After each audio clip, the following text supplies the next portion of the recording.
ঠাকুমা, ও ঠাকুমা, কি হয়েছে? আহা এদিকে আসোই না।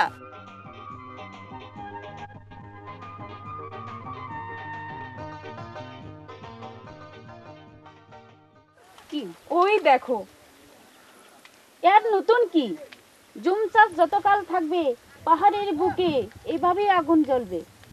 পাহাড় পুড়লে কার ক্ষতি? পাহাড়িদের নয়? আহা, সেটা তো আমিও বুঝি।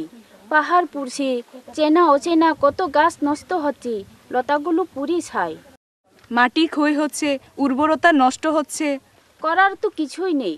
জুম চাষি করবে কি? খাবে কি করে? কেন আধুনিক চাষ কাজের কথা সুলেখাদি বলেনি? বিজ্ঞানী স্যার প্রশিক্ষণ দিচ্ছে না? গুড়িটাও ভরো এক গুয়ে, নতুন কিছু বুঝতেই চাই না। আচ্ছা, ওর ছেলে প্রশান্তকে কিছু বুঝিয়ে কর না, ও তো তোর কথাই উঠে বসে। ওটা তো একটা বন্য মহিষ, এই বুঝে আর এই ভুলে। ওই মহিষ তোর গুহালে দুঃখতে চাইরি দিদি। ওকে বাগে আনতে পারলে ওর মা বাবা বসে আসবে।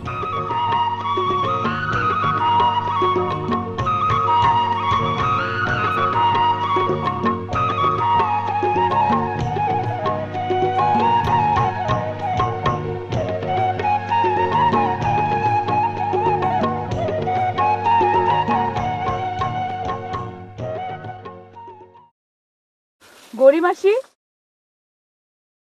এইসব কি? পাহাড় নষ্ট না করে ছাড়বে না তোমরা? নষ্ট করছি না, আবাদ করছি। আদিকাল থেকে এভাবেই হয়ে আসছে। কিন্তু এখন তো এভাবে হবে না, নিয়মের বাইরে যাওয়া যাবে না। তুই কি কারবারি নাকি দেশের নেতা? তোর কথা যেসব হবে। হ্যাঁ, আমার কথাই হবে, দেখবা? দেখা। প্রশান্ত, আমাকে বলছিস? হ্যাঁ এদিকে আয়।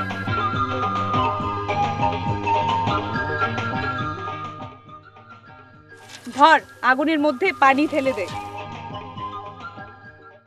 দাঁড়া, আগুন নিভালে জুম চাষ করবি কিভাবে রে গাধা? তাই তো, সূচি নিভানো তো যাবে না। আমি বলছি তুই নিভা। পাহাড়ের গায়ে আগুন লাগালে গাছগাছালি নষ্ট হয়, যদি ঔষধি গাছ মরে তাহলে চিকিৎসা হবে কি দিয়ে? তাই তো, এ মা নিবি ফেলি। আরে গাধা, জুম চাষ না করলে খাবি কি? উপসে মরবি। এ বাবা, এখন কি করব? আমাকে ডাকিস না, নিজে বুদ্ধি দিয়ে এগিয়ে যা। দে, তোর কিচ্ছু করতে হবে না। এ মা, চলে গেল তো। যাক, পরের কথায় দৌড়াতে নেই। হাদারাম, কাজ কর।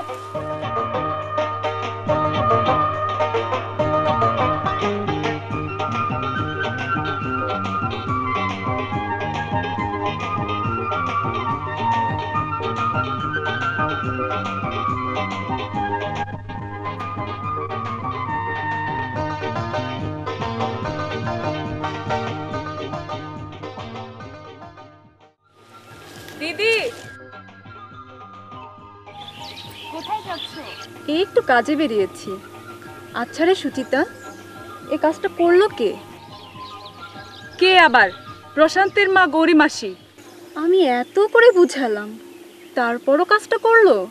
দিদি, তুমি তো শুধু বুঝালে আর আমি কলস ভেঙে দিয়ে এলাম।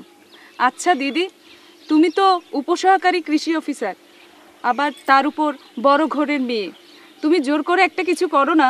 না রে, বিজ্ঞানী স্যার বলেছেন জোর করে আমরা জুম চাষ বন্ধ করতে চাই না। আধুনিক চাষে লাভের মুখ দেখলে ওরা এমনিতেই ফিরে আসবে। এদিকে তো পরিবেশের ক্ষতি হয়ে যাচ্ছে। সে কথাই তো ভাবছি।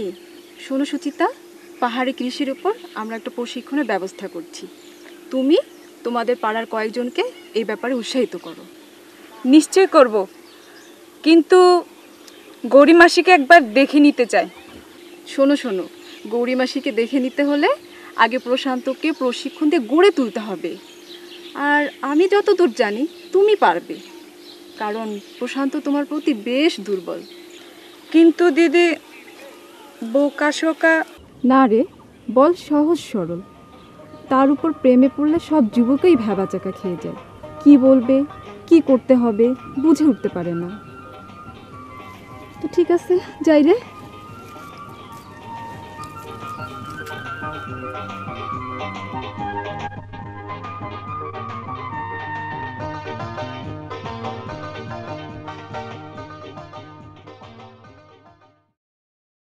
কারবারি সাহেব, একটা কথা মনে রাখবেন, আপনিও বোঝেন পাহাড় আমাদের সম্পদ। পাহাড়ের কোন মাটিতে কোন ধাপে কি কি চাষ হয় এবং কিভাবে চাষ হয় তা আমরা গবেষণা করে বের করেছি, আর আমরা নিয়মিত প্রশিক্ষণও দিচ্ছি। এখানকার লোকজন আমাদের কথা একবার ধরে দেখুক। বিজ্ঞানী সাহেব, আপনার কথা আমি বুঝি, কিন্তু আমার গাঁয়ের লোকেরা নতুন কিছু সহজে গ্রহণ করতে চায় না। কারবারি সাহেব, আপনি বোঝেন পাহাড় আমাদের সম্পদ, আর এই সম্পদকে কোনোভাবে নষ্ট করতে দেয়া যায় না। পাহাড় কেটে পাহাড় পুড়িয়ে জুম চাষ করলে মাটির ক্ষয় হয়, উর্বরতা নষ্ট হয়।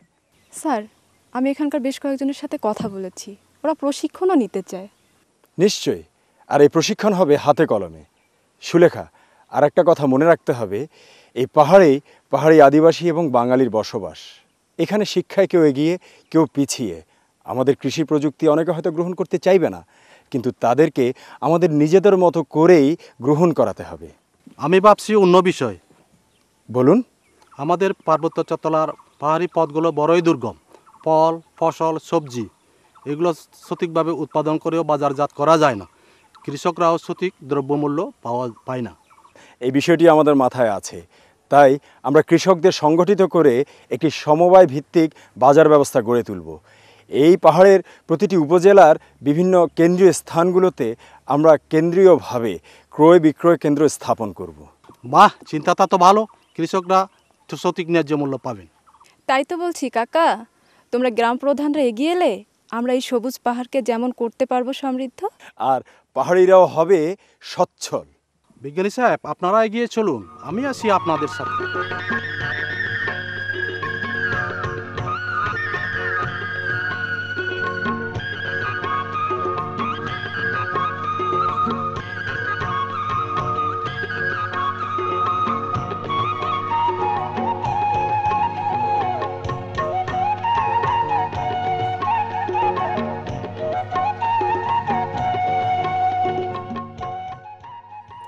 ঠাকুমা, ঠাকুমা ঘরে আছো? কি চাস? মেলায় গিয়েছিলাম তো, ভাবলাম ঠাকুমার জন্য কিছু মন্দা মিঠাই নিয়ে আসি। তা নেব কি করে, সেই জন্য একটা কলস কিনতে হলো। পিতলের কিনলি যে? মাটির কলস ভেঙে যায়, আশার দিলেই ভাঙে। তুই কলস তুই নিয়ে বাড়ি যা। মন্দা মিঠাই আছে তো? তোর মিঠাই বাড়ি গিয়ে পেট ভরে খা। মন্দা মিঠাই আছে তো? তুই আমার উপর রাগ করছিস সুচি? না, খুশি হয়েছি। খুশিতে গড় গড় হয়ে সেদিন কলস ভেঙেছিলাম। আর বলতে হবে না, আগুন লাগাবার সাথে সাথে তুই যখন বলবি মা শোনার আগে আমি তখন পানি ঢেলে দেবো। তোর গায়ে ছুঁয়ে বললাম। ছাড়, তা আগুন লাগাবার দরকার কি? তাই তো, দরকার তো নেই। যদি এটুকু বুঝিস তাহলে কাল গবেষণা কেন্দ্রে যাবি প্রশিক্ষণ নিতে। তুই যাবি? যাব। তাহলে তো হয়ে গেল, আমিও যাব। মিঠে খাবি না? নে দোট খা।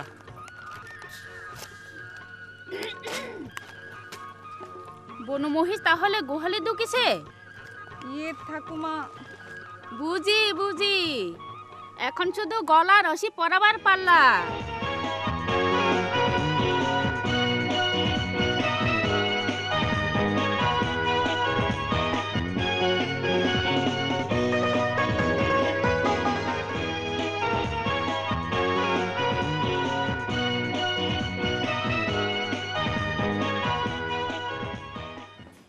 কেমন আছেন আপনারা? আমরা কয়েকদিন একসাথে থাকব। আমি আপনাদের কাছ থেকে কিছু শিখব, আর আমরা যা জানি আপনাদের জানাবো। জি, সেটাই ভালো। আমরা তো জুম চাষ করি, তাই না? জুম চাষ করেই কি শুধু আমরা বেশি ফলন পাই? এই ছাড়া তো পথ নাই। পথ আছে।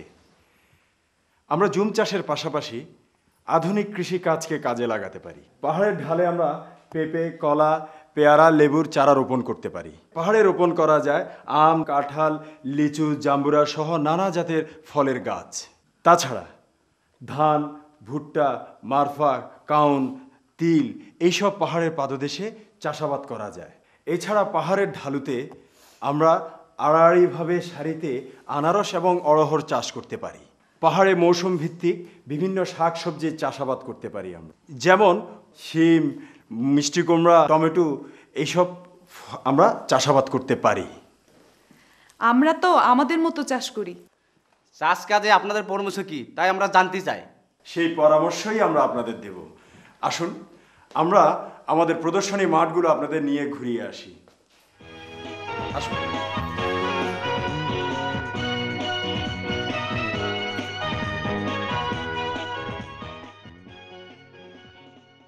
এই হলো বাড়ি সিম 1। পার্বত্য এলাকার দোআঁশ, এঁটেল দোআঁশ এবং বেলে দোআঁশ মাটিতে এই শিম চাষ করা যায়। তবে দোআঁশ মাটিতেই এর উৎপাদন ভালো হয়। শিম ঠান্ডা ও শুষ্ক আবহাওয়ায় ভালো ফলন দিয়ে থাকে। কিভাবে চাষ করলে ফলন বেশি হয়? 2-3 মিটার দূরত্বে একইভাবে মাদায় বীজ বুনতে হবে। চারা গজালেই মাদা প্রতি 1-2টা সবল চারা রেখে বাকি চারাগুলো তুলে ফেলতে হবে। কতটুকু বীজ লাগে? বীজের হার হবে হেক্টর প্রতি 5 থেকে 7 কেজি। বীজ কখন বুনবো? এটি চাষ করতে হয় কার্তিক মাসে, অর্থাৎ মধ্য অক্টোবর থেকে শুরু করে মধ্য নভেম্বর পর্যন্ত। তবে সেচের সুবিধা থাকলে এটি ডিসেম্বরেও বপন করা যায়। কি পরিমাণে সার প্রয়োগ করতে হয়? সুন্দর প্রশ্ন করেছেন। সার গোবর দেবেন মাদা প্রতি 9 থেকে 12 কেজি। খোল দিতে হবে মাদা প্রতি 180 থেকে 200 গ্রাম। টিএসপি 90 থেকে 110 গ্রাম এবং মাদা প্রতি ছাই দেবেন 1.5 থেকে 2.5 কেজি। সার কিভাবে দিতে হয়? হ্যাঁ, চারা গজালেই 2-3 সপ্তাহ পর পর 2 কিস্তিতে 50 গ্রাম ইউরিয়া এবং 50 গ্রাম এমপি সার দিতে হবে। এখানে আর একটা কথা মনে রাখবেন, সিম কিন্তু দাঁড়ানো পানি সইতে পারে না, আবার বেশি শুকনো হলে ফলনও কমে যায়। তাই প্রয়োজন মতো সেচ যেমন দিতে হবে তেমনি পানি সরাবার ব্যবস্থাও রাখতে হবে। হ্যাঁ, চলুন আমরা তাহলে একটু ঘুরে দেখি। আসুন।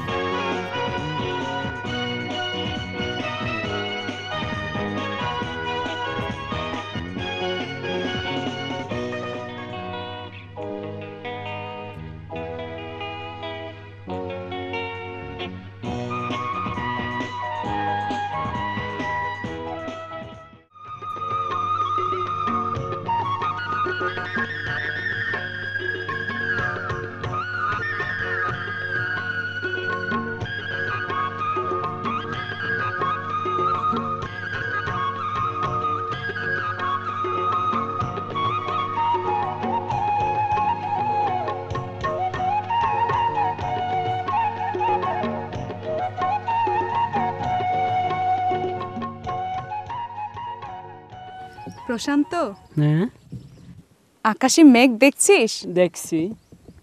মেঘরা কোথায় যায় জানিস? না। মেঘ যায় ভালোবাসার চিঠি নিয়ে। প্রেমিক তার প্রিয়ার কাছে মেঘের সাহায্যে তার মনের কথা পাঠিয়ে দেয়। কি কিছু বুঝলি? বুঝেছি, কিন্তু বোঝাতে পারি না রে। পারবি, আমার চোখের দিকে তাকা।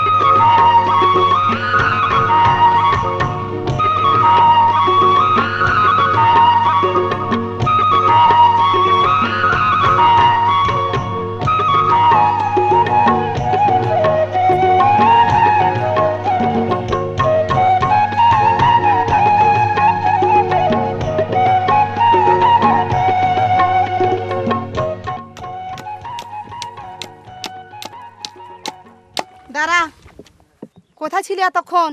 ট্রেনিংয়ে। কিসের ট্রেনিং? কৃষি কাজে। কৃষিকাজে আবার ট্রেনিং লাগে নাকি? ভালো চাষ করতে হলে প্রশিক্ষণ লাগে। তুই করিস আদিকালে জুম চাষ, দেখে শিখেছিস, আর আমি জেনে বুঝে কাজ করব। চুপ কর, তুই ঈশ্বর মানিস না? মানি। পাঙ্গু পূজা কিভাবে করতে হয় জানিস? জানি। জানিস না? পাঙ্গু পূজা করতে পবিত্র মাটি লাগে এবং এটি জুম ক্ষেতের মাটি। জুম না করলে পাবি কোথায়? তাই তো বলি, জুম চাষ করে ঈশ্বরের কৃপায় থাক, অমন পরদেশের কথায় নাচিস না। কি জানি কি করু মা, কিছু বুঝতে পারছি না। শোনো, যত সব ওই নষ্টের মূল সুচিতা, ওর কাছ থেকে বিচ্ছিন্ন করার ফোন দিয়ে আতো, নইলে সবই যাবে। আরে ফোনের ফিকির, তুই ভালো বুঝে ছেড়ে ঘুরি, ওই সবের মধ্যে আমি নাই। দাঁড়া, এমন খেলা খেলবো দেখবি কোন ঘাতের জল কোথায় যায়। যা।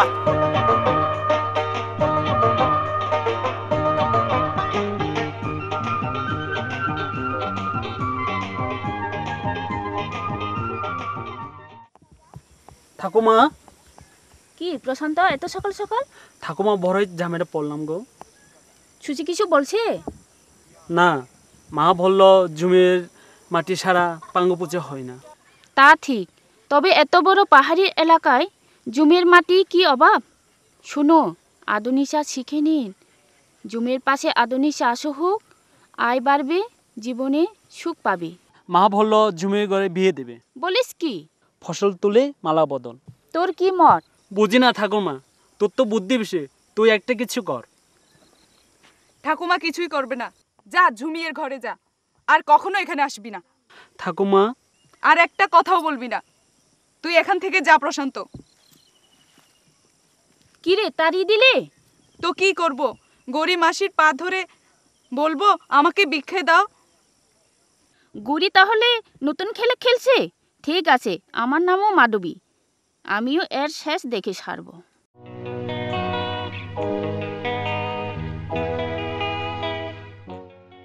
আমাদের দেশে বিলাতি ধনিয়া পাতার বেশ চাহিদা রয়েছে, আর এই পার্বত্য অঞ্চলে পাহাড়ে বিলাতি ধনিয়া পাতা বেশ ভালো চাষ হয়। কোন মাটিতে ভালো হয়? বিলাতি ধনেপাতা চাষের জন্য দোআঁশ থেকে পলি দোআঁশ মাটি বেশ ভালো, তবে বীজ গজানোর জন্য মাটি নরম হওয়া দরকার। আচ্ছা, কিভাবে চাষ করতে হবে এটাকে? 5-6 বার চাষ এবং মই দিয়ে মাটি ঝুরঝুরে করে নিতে হয়। বীজ তলার মতো করে জমি তৈরি করে নিতে হবে এবং পানি নিষ্কাশন ও সেচের ব্যবস্থা থাকতে হবে। এই ধনিয়া কিন্তু ছায়াযুক্ত স্থানে হয়, তাই এই জমির উপর মাচা তৈরি করে লাউ, কুমড়া, শসা, কাকরোল, করলা এসবও চাষ করতে পারেন। এবার চাষ কি করে করবেন তা বলছি। কার্তিক মাসে মধ্য অক্টোবর থেকে শুরু করে মধ্য নভেম্বর পর্যন্ত চাষ করলে ফলন ভালো হয়, তবে ডিসেম্বরেও বীজ বপন করা যায়। কিভাবে বুনতে হবে? বীজ 24 ঘন্টা পানিতে ভিজিয়ে পরিষ্কার জায়গায় ছেঁকে একটি কাপড়ে নিয়ে আধো আলো আধো ছায়ায় 1 ঘন্টা বীজ শুকিয়ে রাখতে হবে। মিহি বালুর সাথে বীজ মিশিয়ে বপন করতে হয়। বীজ ছিটিয়েও বুনতে পারেন। বীজের অঙ্কুর গজালে জাবরা সরিয়ে ফেলতে হবে। সার কি পরিমাণ দিতে হবে? বিঘা প্রতি 2 টন গোবর সার, 25 KG urea, 10 KG TSP, 16 KG MP সার লাগে। শেষ চাষের সময় গোবর টিএসপি সার প্রয়োগ করতে হয়। ধনিয়া পাতা চারা 2 থেকে 3 সেন্টিমিটার গজালে পাশে প্রয়োগ করতে হয়। প্রতিবার পাতা তোলার পর ইউরিয়া ও এমপি সার পাশে প্রয়োগ করতে হবে। কোনো পরিচর্যার দরকার আছে? আগাছা জন্মালে তো পরিষ্কার করতেই হবে, তারপর গাছের মঞ্জুরি দণ্ড বের হলে তা ভেঙে দিতে হবে। এছাড়াও বিলেতি ধনের গোড়া পচা রোগও হতে পারে, তখন রোগের শুরুতেই সঠিক ছত্রাকনাশক স্প্রে করতে হবে। আচ্ছা, কত সেন্টিমিটার বড় হলে গাছ তোলা যাবে? 10 থেকে 15 সেন্টিমিটার গাছ উঁচু হলে সংগ্রহ করতে পারেন। আচ্ছা, কতবার ফসল তোলা যায়? একটি জমি থেকে 8-10 বার ফসল তোলা যায়। মনে রাখবেন, পাতা নরম থাকতেই তোলা দরকার। তো আসুন আমরা একটু ওই পাশটা ঘুরে দেখি। আসুন আসুন। আসলে বিষয়টা হচ্ছে যে ধনিয়া পাতা, যে বিলাতি ধনিয়া পাতা, জানি না দিদি। নিশ্চয়ই তোদের মাঝে আবার কোনো গন্ডগোল হয়েছে। বল তো আমাকে, কি হয়েছে? না, কিছু হয়নি, আমি যাই রে দিদি।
এই যে সরকারি লোক আসছে, এখন বলবে জুম চাষ করো না, জুম ভালো না। ভালো মন্দের বিচার একদিন তুমিই করতে পারবে মাসি, তা জুম যখন করছোই সাথে পেঁপে কলা লেবু লাগিয়ে দাও না, দুটো পয়সাও আসুক। তা অবশ্য মন্দ বলিসনি, লাগানো যায়। ও ভালো কথা, তোকে তো বলাই হয়নি প্রশান্তর বিয়ে। কবে? কার সাথে? সে হলেই দেখবি। তবে পাকা কথা দিয়েছি, তোরা আবার আমার মত পাল্টাতে বলিস না। প্রশান্তের মত আছে তো? ওর আবার মত কি? সংসার করবে, শ্বশুর শাশুড়ি নিয়ে থাকবে, ব্যাস।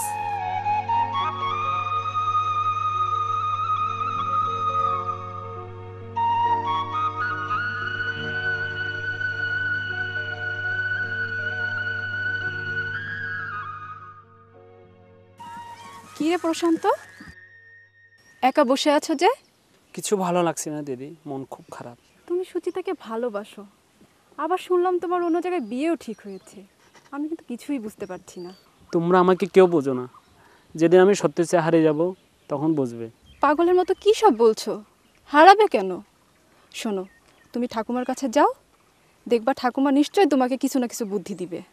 যাব? নিশ্চয়ই যাবে। সুচিতা তো তাড়িয়ে দিল। আরে পাগল, ওটা ওর মনের কথা নয়। হ্যাঁ, ওর মনের কথা নয়? না, আচ্ছা যাই।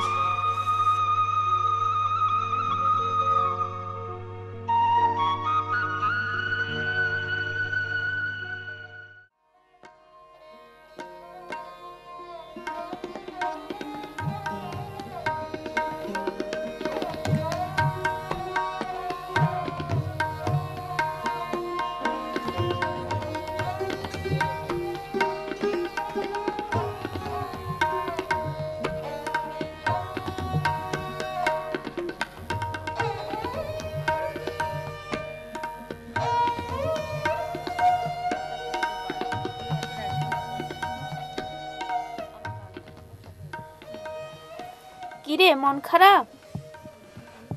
না, মন খারাপ হবে কেন? আধুনিক কৃষিকাজের প্রশিক্ষণ নিয়েছি, এখন দিনরাত খাটবো।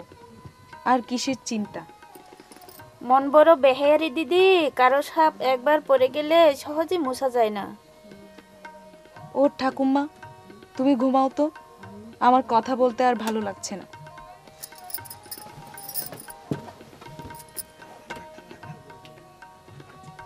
মাসি, ঘুমোচ্ছ? কে? আমি প্রশান্তর মা গো মাসি।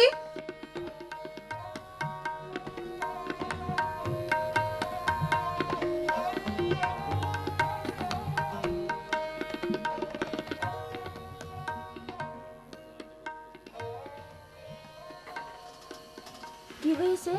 প্রশান্তকে খুঁজে পাওয়া যাচ্ছে না গো মাসি। আহা, কাঁদিসনি, দিদি ধর। এই তো সন্ধ্যাকালে একবার আমার কাছে এসেছিল। কোথায় গেল মাসি? ছেলে আমার সরসর এমন তো কখনো করে না। গৌরী শুন মা, ভগবানকে ডাক, তোর ছেলে ভালো আছে, নিশ্চয়ই ফিরে আসবে। আসবে না মাসি, আসবে না। ও আমার সাথে অভিমান করেছে। আয় ঘরে আয়, মাথা ঠান্ডা করা, আয়।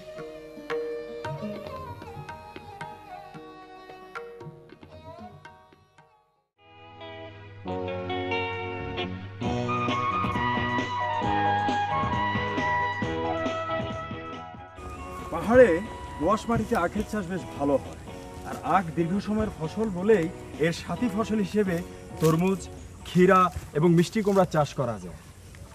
পাহাড়ে কিন্তু পটল চাষও বেশ ভালো হয়। ঠিক বলেছেন, বাড়ি পটল বাড়ি পটলের চাষ করলে ফসলও বেশ ভালো পাওয়া যায়। আর মজার ব্যাপার হলো, পটলের কাটিং লাগালে মুড়ি ফসল থেকে পরবর্তী 3 বছর বেশ ভালো পটল উৎপন্ন হয়। বাহ, চাষ কাজের শিক্ষা তো বেশ ভালোই দিয়েছেন। আপনাদের কৃষকরাও বসে নেই, আর এদিকে আমিও বাজার ব্যবস্থাপনায় হাত দিয়েছি। তাই? শুধু তাই নয়, আমি কৃষকদেরকে সংগঠিত করেছি। এখন আর তাদেরকে কেউ ঠকাতে পারবেন না। বড় রাস্তার প্রতিটি পয়েন্টে আমি কেনা বেচার কাজ শুরু করে দিয়েছি। তাড়াতাড়ি তা এখন শহরেও পৌঁছে যাবে। বাহ বাহ, বেশ ভালো বেশ ভালো। চলুন তাহলে আপনার কাজগুলো একবার দেখা যাক। হ্যাঁ চলেন।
ঠাকুমা।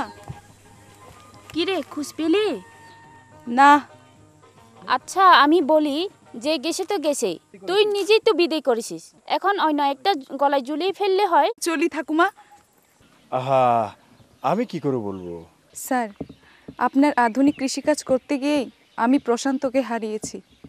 আপনি বড় মানুষ, অনেকের সাথে আপনার পরিচয়, একটু খুঁজে দিন না স্যার। তোমার ঠাকুমা কি বলেন? ঠাকুমা ওকে খুব পছন্দ করত, কিন্তু এখন তেমন আগ্রহ নেই। এখানে তো তোমার সমস্যার সমাধান। কেউ কাউকে খুব পছন্দ করলে তার প্রতি আগ্রহ হারায় না, আগ্রহ বরং বেড়ে যায়। তুমি বরং তোমার ঠাকুমাকে জিজ্ঞাসা করো, তিনিই জানেন প্রশান্ত কোথায়। যাও।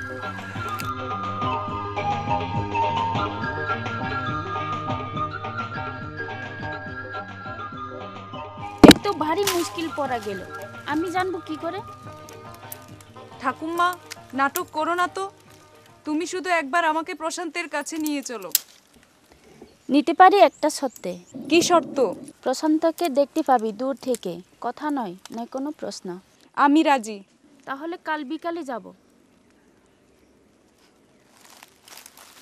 পাগল মেয়ে।